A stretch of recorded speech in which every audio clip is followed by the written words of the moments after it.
ang impluwensya nga naman ng mga kanta at mga pelikula.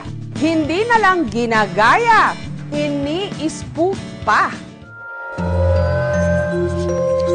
Nung ipinalabas kamakailan ang horror film na The Conjuring 2, tila ipinanganak ang pinakabagong horror icon, ang madreng maligno, si Valak. Malayo-layo pa ang Halloween, pero tila may iba na hindi makapaghintay. May nag-makeup transformation ala Valak.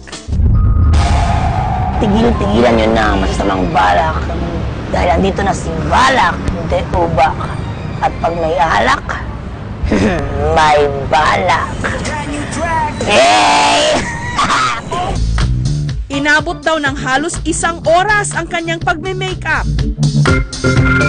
So nag-isip ako ano kaya nagte-trend ngayon. Then pagka-scroll ko ng feed ko, nakita ko yung Valak. Tapos parang ganda dito gayahin. Lalapitan ko sila hanggang nagkakagulo sila. Para lang may nangyayari. May natutuwa, may iiyak, may nag-picture. Pero ang mami ni Lynn mukhang supportive sa kanyang paandar. Dahil matapos mapanood ang kanyang viral video, pinatahian niya ng costume si Lynn sa Divisoria. Si Lynn kasi, nung maliit pa yan, bibang-biba talaga siya. As in, gusto talaga, very kengko yan. Supportive kami sa kanya kasi talagang ganun talaga siya ever since. Varsity player din si Lynn ng badminton.